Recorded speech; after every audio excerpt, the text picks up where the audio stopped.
Bismillahirrahmanirrahim. Alhamdulillah. Orang yang paling bahagia itu adalah orang yang paling bersih. Walaupun secara zahirnya itu biasa-biasa saja. Orang yang paling diterima oleh Allah di hari akhirat adalah orang yang paling bersih hatinya. Yauma la yanfa'u malun wala banun illa man atallaha siratal mustaqim.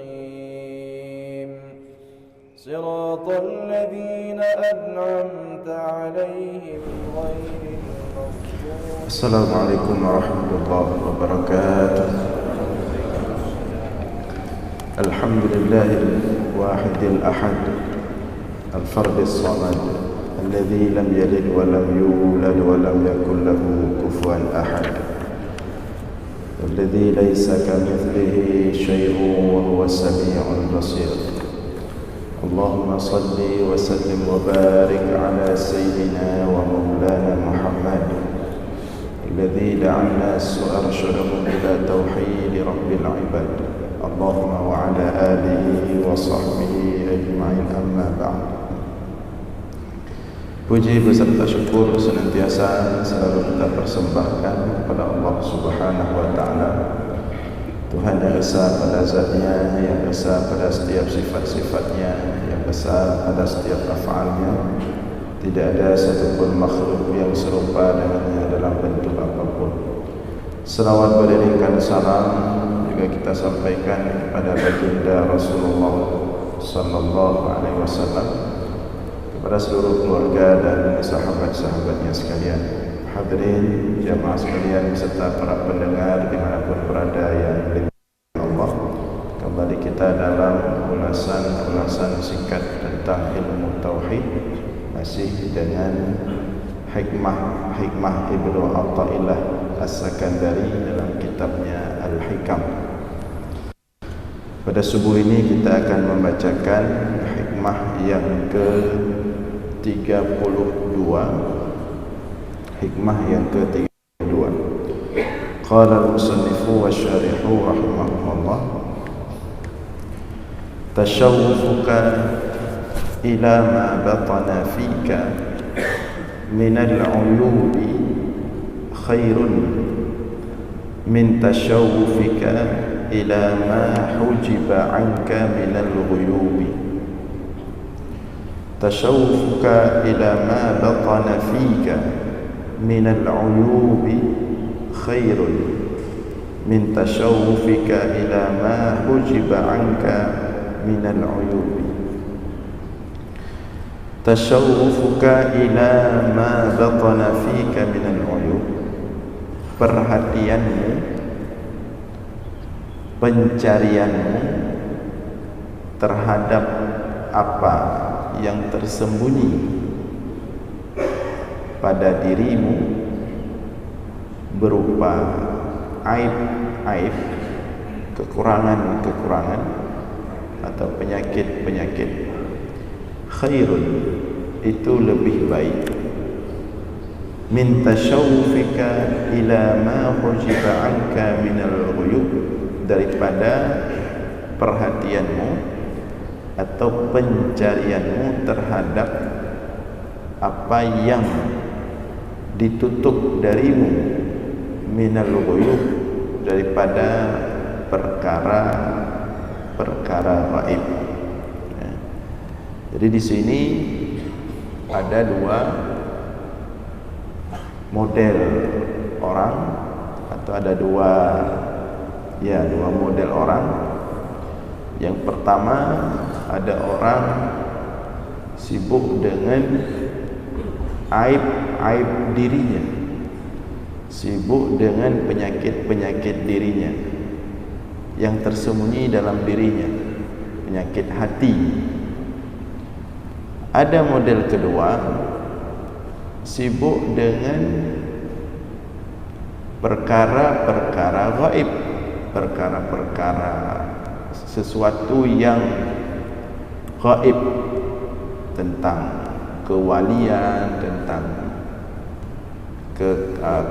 karamah, tentang alam malakut, tentang tentang alam-alam gaib, yang mungkin itu menandakan ketinggian ma'rifat, tapi dia karena terlalu sering, terlalu sibuk mencari informasi tentang perkara-perkara gaib, tentang perkara-perkara alam malakut, tentang perkara-perkara karamah, tentang perkara-perkara kewalian, tentang perkara-perkara hakikat atau ketinggian ma'rifat, tapi kemudian dia lupa untuk mengecek hatinya, mengecek apa yang ada dalam dirinya itu penyakit-penyakit. Nah, ini model yang kedua. Antara model yang pertama yang sibuk dengan dirinya sehingga dia ketinggalan informasi tentang perkara-perkara gaib, ini lebih baik daripada orang-orang yang kalau perkara-perkara gaib dia selalu update. Dia kalau ditanya berapa wali Allah di Indonesia ini, dia tahu jumlahnya. Berapa wali di Aceh, dia tahu lengkap. Ada wali kutub, wali ini, wali majzub, macam. Tetapi hatinya itu penuh dengan penyakit, tidak tahu dia, tidak sadar. Nah, jadi yang model pertama lebih baik daripada model yang kedua. Maka di sini Ibnu Ajibah menjelaskan, tasyawwufuka ayyuhal insanu ila ma batana fika min al-uyub wal kibri wa hubbil jah wal riyasah wa hammir rizqi wa khawfil faqri wa talabil khususiyyati wa ghairi dhalika min al-uyubi wal bahsi anha was-sa'yi fi at-takhallus minha afdalu min tashawwufika ila ma hujiba anka min al-ghuyubi kal ittila' ala asraril ibad wa ma ya'ti bihi al-qadar min al-waqa'i'i al-mustaqbalati wa kal ittila' ala asrari ghawamid at-tauhid qabla al-ahliyati lahu. Disebutkan oleh Ibnu Ajibah, pencarianmu atau perhatianmu wahai manusia terhadap apa yang tersembunyi pada dirimu minal uyub, daripada berbagai macam penyakit dan masalah, kal hasad, seperti dengki, penyakit iri dengki, wal kibri, dan penyakit sombong, ego, wa hubbil jah, dan cinta kepada kedudukan, war riyasah, cinta kepada kekuasaan, wa hammir rizqi, dan ambisi kepada harta, wa khawfil faqri, dan takut fakir, wa talabil khususiyah, dan mencari-cari keistimewaan agar diistimewakan, wa ghairi dzalika, dan yang selain itu daripada berbagai penyakit dalam dirimu, wal bahsi anha, mencari akar masalahnya, wasa'yi fit takhallus minha, berusaha untuk itu jauh lebih baik min tasyawwufika, daripada perhatianmu atau pencarianmu ila ma hujiba anka minal ghuyub, daripada apa yang ditutup darimu oleh Allah, minal ghuyub, dari perkara-perkara gaib, kal ittila', seperti mencari-cari ala asraril ibad, rahasia-rahasia penghambaan kepada Allah. tentang perkara batin yang gaib. Wa ma yati bihi al-qadar, dan terhadap apa yang akan datang daripada takdir, minal waqai' al-mustaqbalah, terhadap peristiwa-peristiwa yang akan datang. Suka menebak-nebak, suka menebak-nebak takdir Allah. Sibuk nyo lagi nyo tanda nyo akan kejadian apa, nyo menurut takalan keadaan, sibuk menebak-nebak tanda-tanda zaman. Dia dikatakan hebat, mampu melihat sesuatu yang menembus zahir, ya. Wakal ittila' ala asrar, dan seperti mencari-cari informasi tentang rahasia-rahasia rumitnya persoalan tauhid, dalamnya persoalan tauhid, qabla al-ahliyah lahu, padahal belum siap untuk itu. Jadi ini orang-orang yang terlalu sudah jauh kemana-mana, payah turun. Lihat diri lebih penting, yang sudah jelas-jelas dirasakan, yang sudah jelas-jelas nampak penyakitnya. Kena tip orang gedepena penyakit dalam hati. Tak ada orang yang tak tahu penyakit hatinya. Semua orang tahu.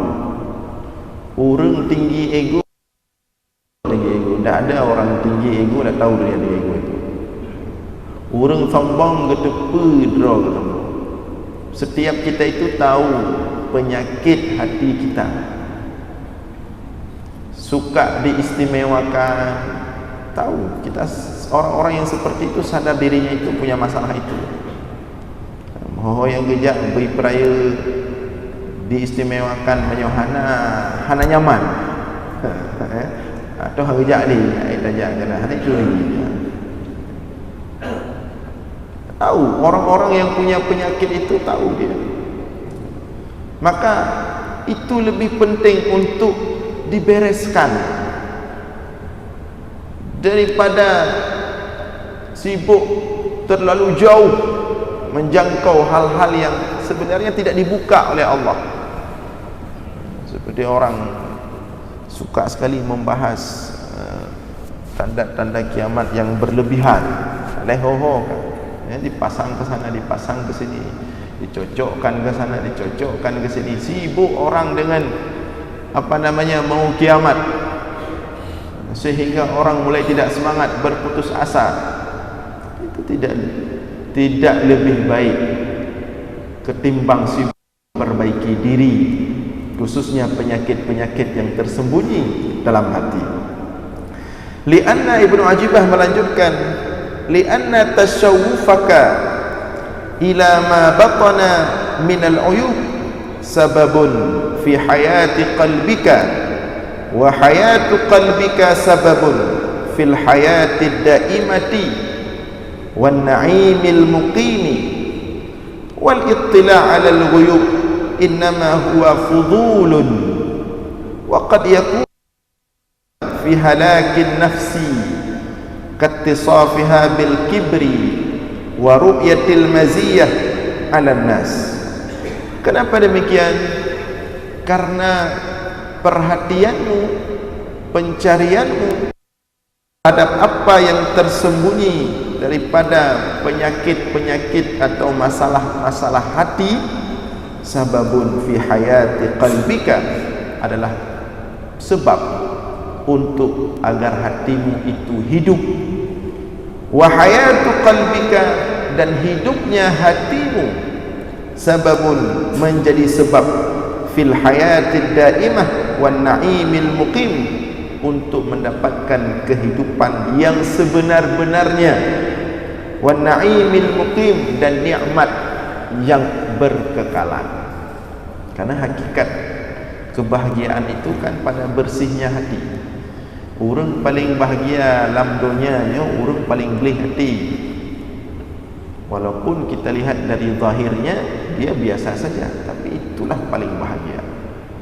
Seperti kata ulama, sebagian ulama mengatakan seandainya raja-raja dunia mengetahui apa yang Allah berikan kepada apa yang Allah letakkan dalam hati kami, maka raja-raja dunia itu akan datang untuk merampas itu walaupun dengan membunuh kami. Jadi orang yang paling bahagia itu adalah orang yang paling bersih hatinya, walaupun secara zahirnya itu biasa-biasa saja. Orang yang paling diterima oleh Allah di hari akhirat adalah orang yang paling bersih hatinya. Yauma la yanfa'u malun wala banun illa man atallaha biqalbin salim. Di mana hari ketika itu tidak ada manfaat harta dan anak-anak kecuali orang yang datang kepada Allah membawa hati yang salim, yang bersih. Sebaliknya, orang yang paling sengsara hidupnya, yang paling berat hidupnya, yang paling kacau hidupnya adalah orang yang paling kotor hatinya. Walaupun secara zahir kita melihat dia lebih secara materi, lebih dalam hal penampilan, tapi punya hati bro, urang paling susah, urang paling jerah. Gejak kena hanapa, gejak kedih hanapa, gejak kena bandu lebih kau kamu kerut hati, gejak kedih deh lebih kau pada kau nyan kerut hati, kena hanapa pemulia, gejak kedih sengsara tahu dia, doa dia.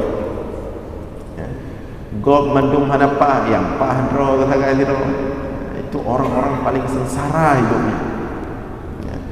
Jadi memperbaiki hati, sibuk dengan memperindah hati, membersihkan hati daripada penyakit-penyakit dan masalah-masalah tadi, itulah yang sebenarnya hakikat hidup yang baik, hidup yang bahagia, penyebab daripada hidup yang mulia.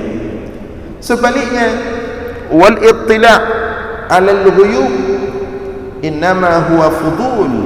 Sedangkan ittila' 'alal ghuyub, mencari-cari, sibuk mencari-cari perkara-perkara gaib, perkara-perkara tauhid yang rumit, ya, tauhid yang sudah jauh, ya.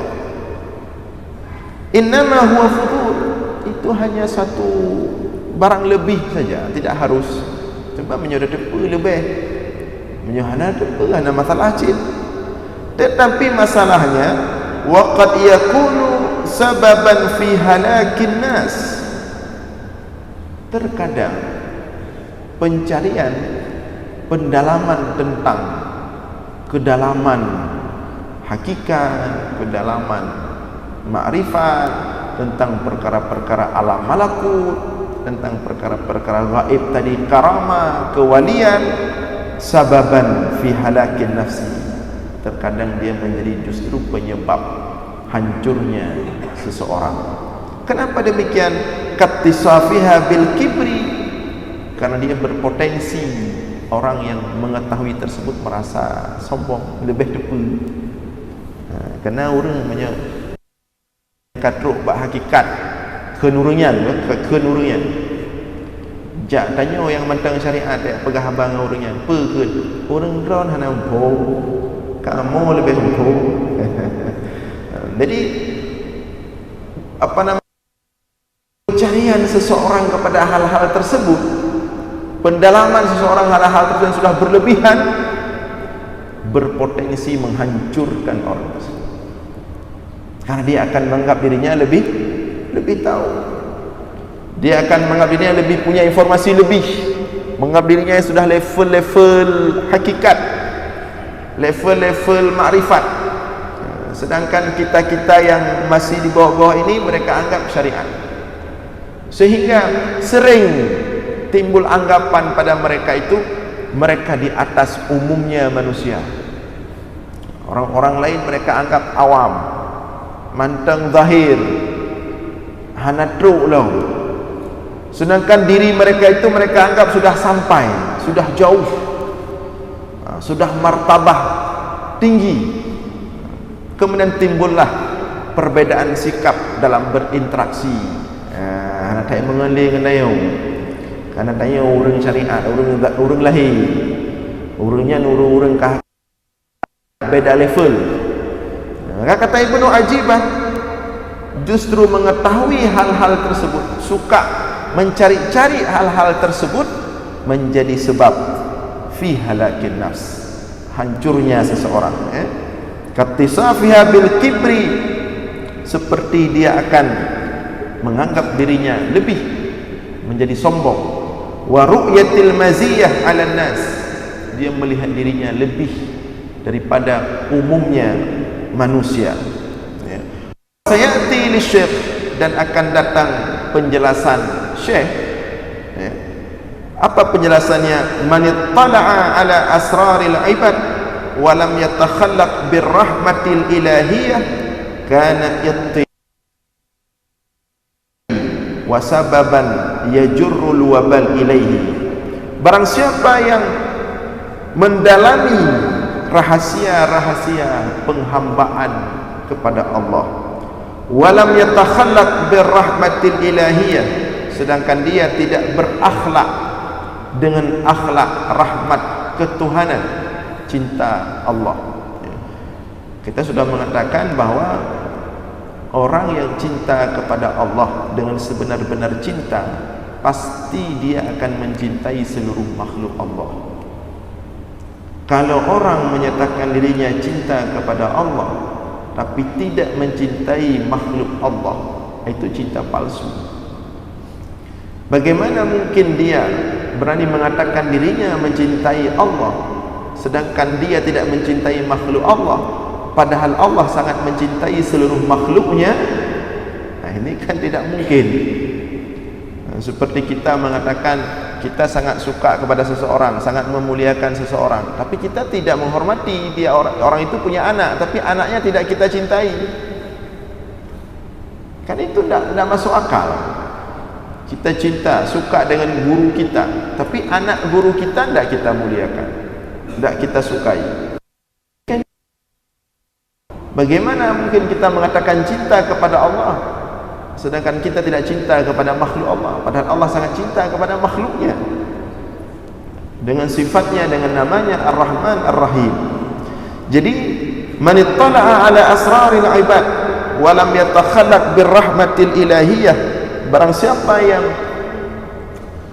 mendalami rahasia-rahasia penghambaan dirinya kepada Allah, penghambaan kepada Allah, sedangkan dia tidak berakhlak dengan rahmat ilahiyah, kana ittila'uhu fitnatan alaihi, maka pendalamannya tersebut tentang rahasia-rahasia penghambaan adalah fitnah kepadanya, bukan menjadi baik, menjadi tidak baik. Jadi ketika dia Allah, ketika dia mengklaim dirinya semakin bermakrifat kepada Allah, tapi dia tidak lebih cintanya kepada manusia, justru dia makin meremehkan manusia, justru dia makin merendahkan manusia, maka justru ma'rifatnya ini ma'rifat yang buruk, bukan ma'rifat yang sebenar-benarnya terhadap Allah. Nah, ini hendaklah diperhatikan baik-baik oleh orang-orang yang hari ini yang suka mensufi-sufikan diri, padahal dia bukan sufi. Sufi yang sebenarnya, ahlul ma'rifah yang sebenarnya, ahlul hakikat yang sebenarnya adalah semakin jauh ma'rifat dan hakikatnya semakin dia cinta kepada makhluk Allah, semakin dia memahami kekurangan manusia, semakin dia sayang kepada kelemahan manusia. Makanya Syekh Ali Jum'ah menukilkan dalam salah satu kitabnya tentang cara pandang ahlul hakikah. Ketika orang hanya memandang manusia dengan syariat, maka dia akan berpotensi benci kepada manusia itu. Ketika melihat manusia berbuat salah, maka dia akan benci kepada manusia itu. Ketika orang itu melihat manusia dengan pandangan syariat, tapi ketika manusia itu melihat manusia dengan pandangan hakikat, maka benci itu akan berubah menjadi sayang, bahwa dia akan mengaitkan apapun yang terjadi kepada manusia itu pada takdir Allah, pada kelemahan manusia.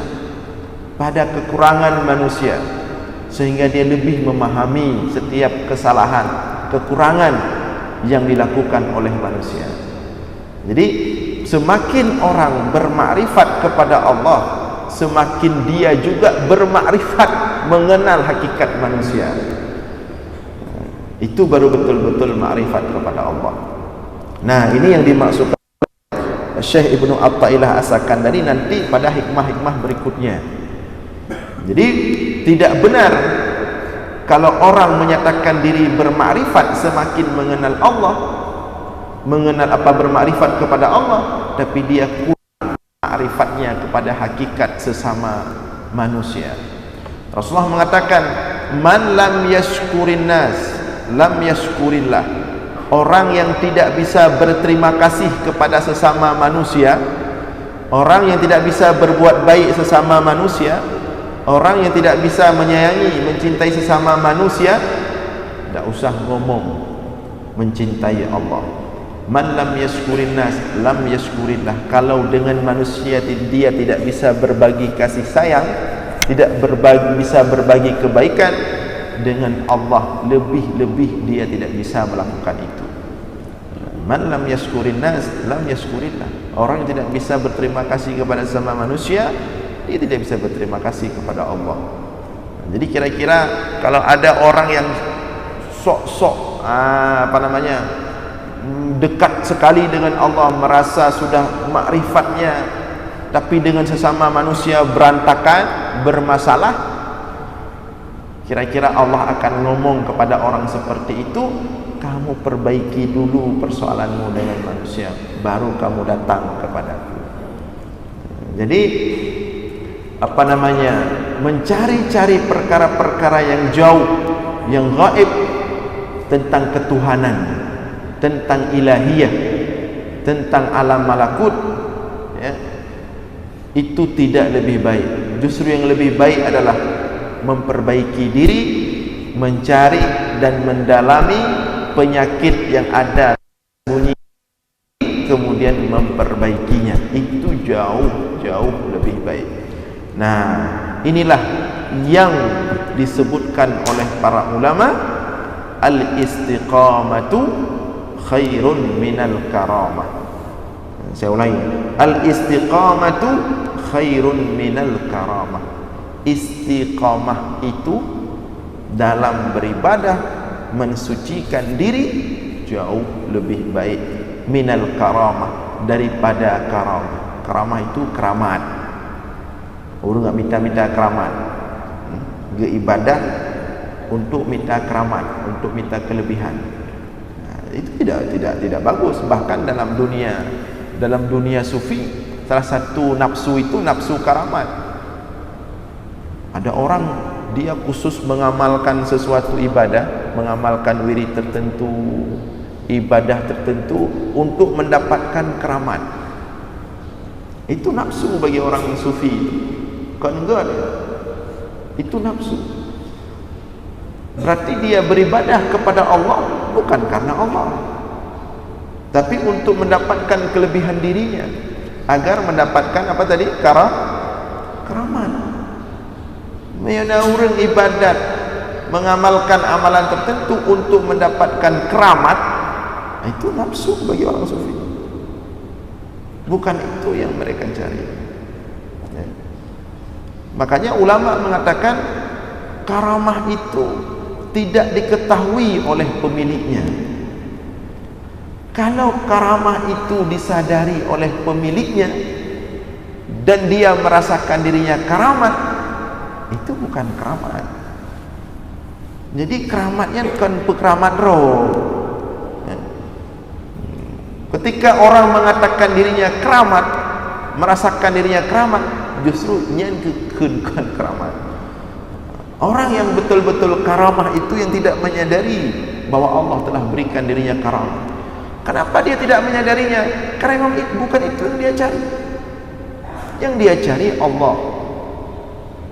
Bahkan kalau tiba-tiba nampak pada dirinya karamah, dia takut, dia sembunyikan. Takut dengan nampak karamah tersebut, dia merasa lebih. Sedangkan dia orang-orang yang senantiasa menjaga hatinya agar tidak merasa lebih dari orang lain. Seperti kisah Syekh Sya'rawi itu, dikisahkan ada yang menceritakan di Mesir itu bahwa Syekh Sya'rawi suatu malam, Syekh Sya'rawi ini ulama besar di Mesir. Pada suatu malam di rumahnya sedang beliau salat. Jadi di tengah malam pelayannya, orang yang tinggal di rumah beliau, mengurus beliau, di tengah malam terjaga. Kemudian beliau melihat kamar Syekh Sya'rawi ini terbuka pintunya di tengah malam. Dari pintu yang terbuka itu keluar cahaya yang semerbak, cahaya yang sangat terang benderang. Maka kemudian dia mendekati pintu itu, kamar itu. Dia melihat, menoleh ke dalam lewat pintu yang sedikit terbuka. Di dalam dia melihat bahwa Syekh Sya'rawi sedang melakukan salat yang makmumnya itu wujud cahaya-cahaya berdiri bersaf-saf. Makmumnya malaikat. Syekh Sya'rawi salat, makmumnya malaikat. Selesai salat, beliau panggil, beliau tahu ada yang lihat.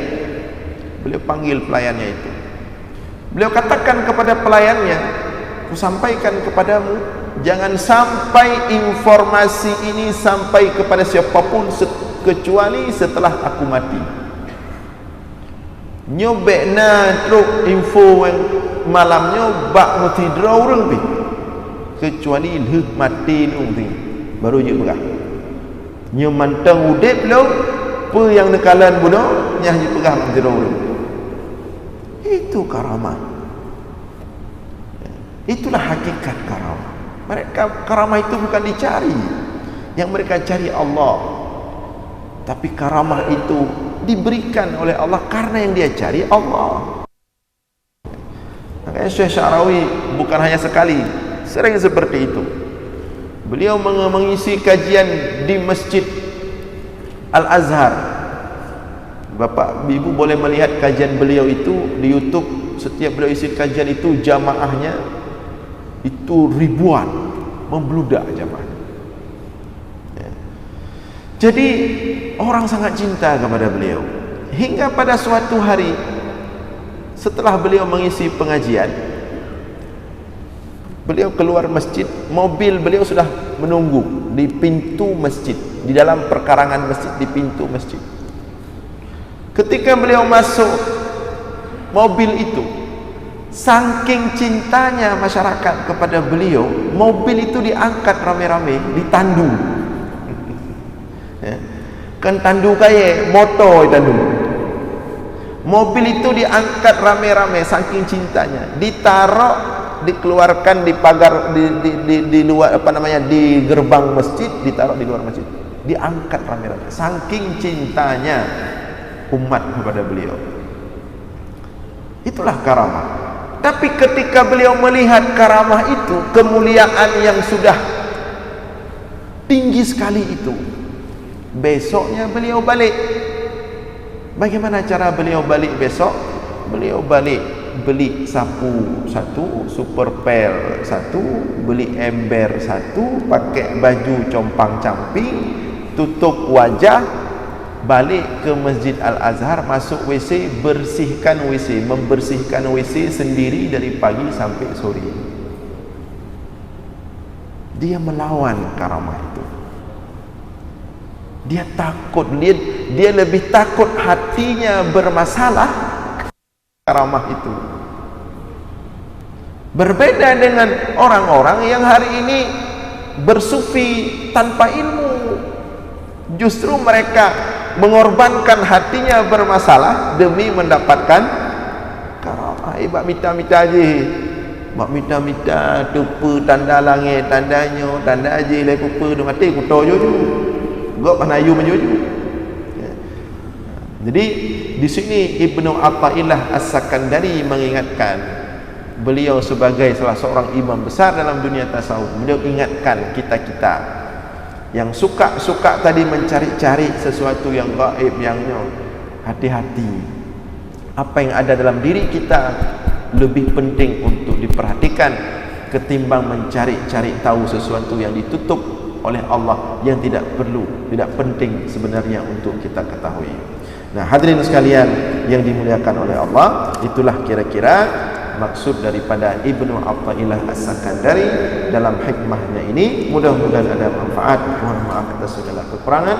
Aqulu qawli hadza wa astaghfirullah li wa lakum. Wassalamu alaikum warahmatullahi wabarakatuh.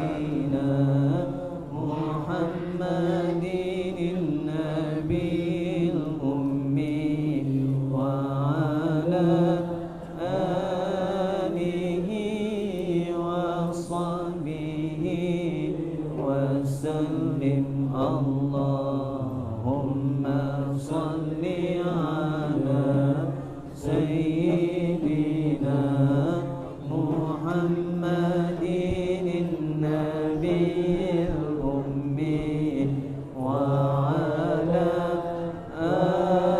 آله وصحبه وسلم.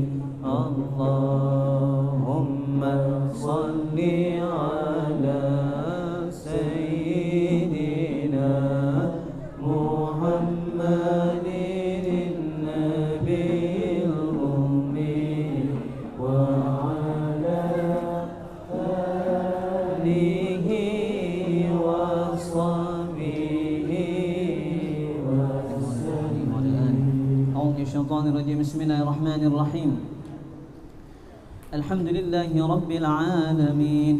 اللهم صل وسلم على سيدنا محمد في الأولين، وصل وسلم على سيدنا محمد في الآخرين، وصل وسلم على سيدنا محمد في النبيين، وصل وسلم على سيدنا محمد في المرسلين، وصل وسلم على سيدنا محمد في الملأ الأعلى إلى يوم الدين، وصل وسلم على سيدنا محمد وعلى آله وصحبه أجمعين.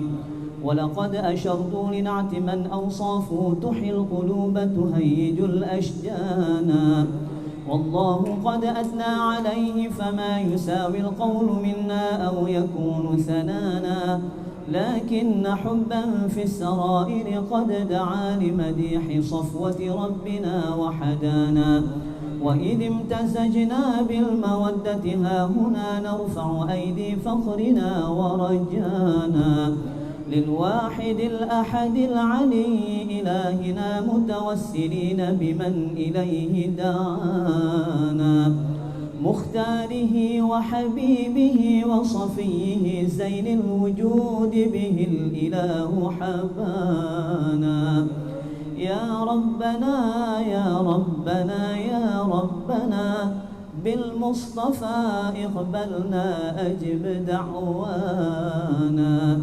أنت لنا يا ذخرنا في هذه الدنيا وفي أخرانا.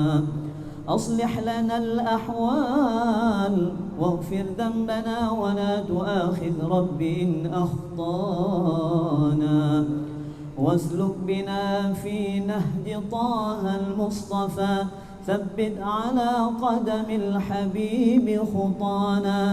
أرنا بفضل منك طلعة أحمد في بهجة عين الرضا ترعانا، واربط به في كل حال حبلنا وحبال من ودى ومن والانا، والمحسنين ومن أجاب نداءنا وذوي الحقوق وطالبا أوصانا، والحاضرين وساعيا في جمعنا ها نحن بين يديك أنت ترانا. ولقد رجوناك فحقق سؤلنا واسمع بفضلك يا سميع دعانا، وانصر بنا سنة طه في بقاع الأرض واقمع كل من عادانا، وانظر إلينا واسقنا كأس الهنا واشف وعاف عاجلا مرضانا واقضي لنا الحاجات وأحسن ختمنا عند الممات وأصلح عقبانا. sama-sama. يا ربي واجمعنا وأحبابا لنا في دارك الفردوس يا رجوانا. يا ربي واجمعنا وأحبابا لنا في دارك الفردوس يا رجوانا. يا ربي واجمعنا وأحبابا لنا في دارك الفردوس يا رجوانا. بالمصطفى صل عليه وآله ما حركت ريح الصبا أغصانا. سبحان ربك رب العزة عما يصفون وسلام على المرسلين والحمد لله رب العالمين. الفاتحة. الشيطان الرجيم. بسم الله الرحمن الرحيم. الحمد لله رب العالمين.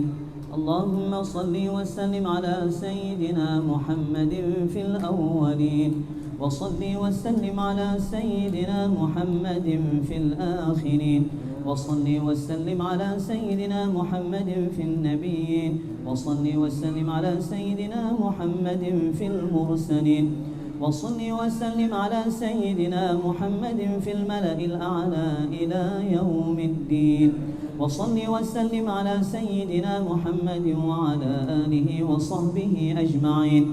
ولقد أشرت لنعت من أوصافه تحيي القلوب تهيج الأشجانا. والله قد أثنى عليه فما يساوي القول منا أو يكون ثنانا. لكن حبا في السرائر قد دعا لمديح صفوة ربنا وحدانا. وإذ امتزجنا بالمودة هاهنا نرفع أيدي فخرنا ورجانا للواحد الأحد العلي إلهنا متوسلين بمن إليه دعانا مختاره وحبيبه وصفيه زين الوجود به الإله حبانا. يا ربنا يا ربنا يا ربنا بالمصطفى اقبلنا أجب دعوانا. أنت لنا يا ذخرنا في هذه الدنيا وفي أخرانا. أصلح لنا الأحوال واغفر ذنبنا ولا تؤاخذ رب إن أخطانا. واسلك بنا في نهج طه المصطفى ثبت على قدم الحبيب خطانا. أرنا بفضل منك طلعة أحمد في بهجة عين الرضا ترعانا. واربط به في كل حال حبلنا وحبال من ودى ومن والانا والمحسنين ومن أجاب نداءنا.